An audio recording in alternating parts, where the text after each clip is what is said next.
She was just 12 when she was forced into marriage, 13 when she carried a child in her tiny arms, while still a child herself. She had no voice, no power, no dreams, only pain. And yet, she rose. From the ashes of a stolen childhood, she clawed her way to the top. Not just to survive, but to rule. This isn't a fairy tale. This is the real story of Margaret Beaufort, the broken child who became the mother of kings and the architect of England's future. A stolen childhood. The year is 1443. England is a kingdom tangled in war and dynastic chaos. And in a noble house in Bletsoe Castle, a baby girl is born. Her name? Margaret Beaufort. She doesn't know it yet, but her life will be anything but ordinary. By the age of 1, her father is dead. Her fortune becomes a bargaining chip in the violent game of noble alliances. At 12 years old, Margaret is married off to Edmund Tudor, a man in his 20s, by the command of King Henry VI himself. She doesn't get to say no. She doesn't get to ask why. She's a pawn, the girl mother. Just months after the wedding, she becomes pregnant, barely 13. She's not even old enough to hold her own thoughts, let alone give birth. The trauma nearly kills her, but she survives. And so does the child, a boy named Henry. But life doesn't wait for her to heal.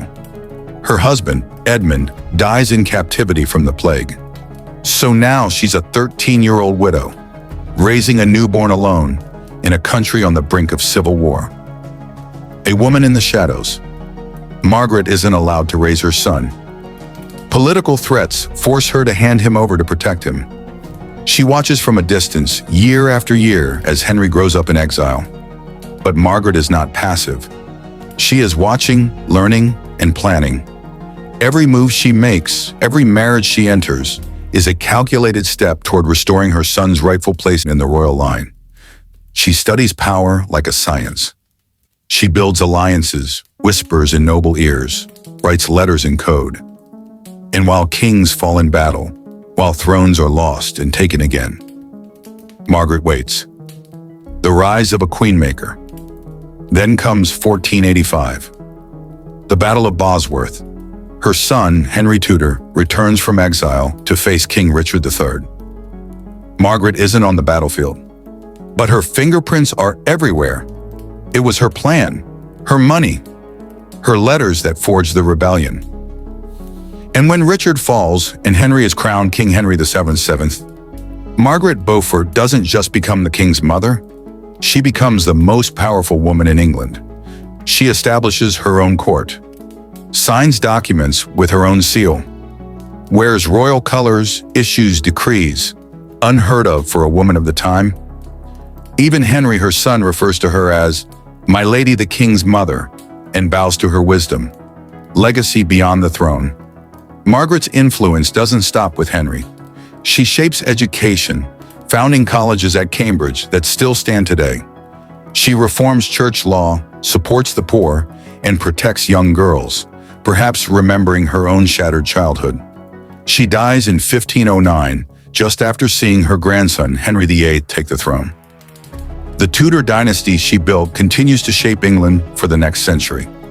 But the real victory? It's not just crowns or castles. It's this a girl who had everything taken from her, built an empire with nothing but her mind, her grief, and her will.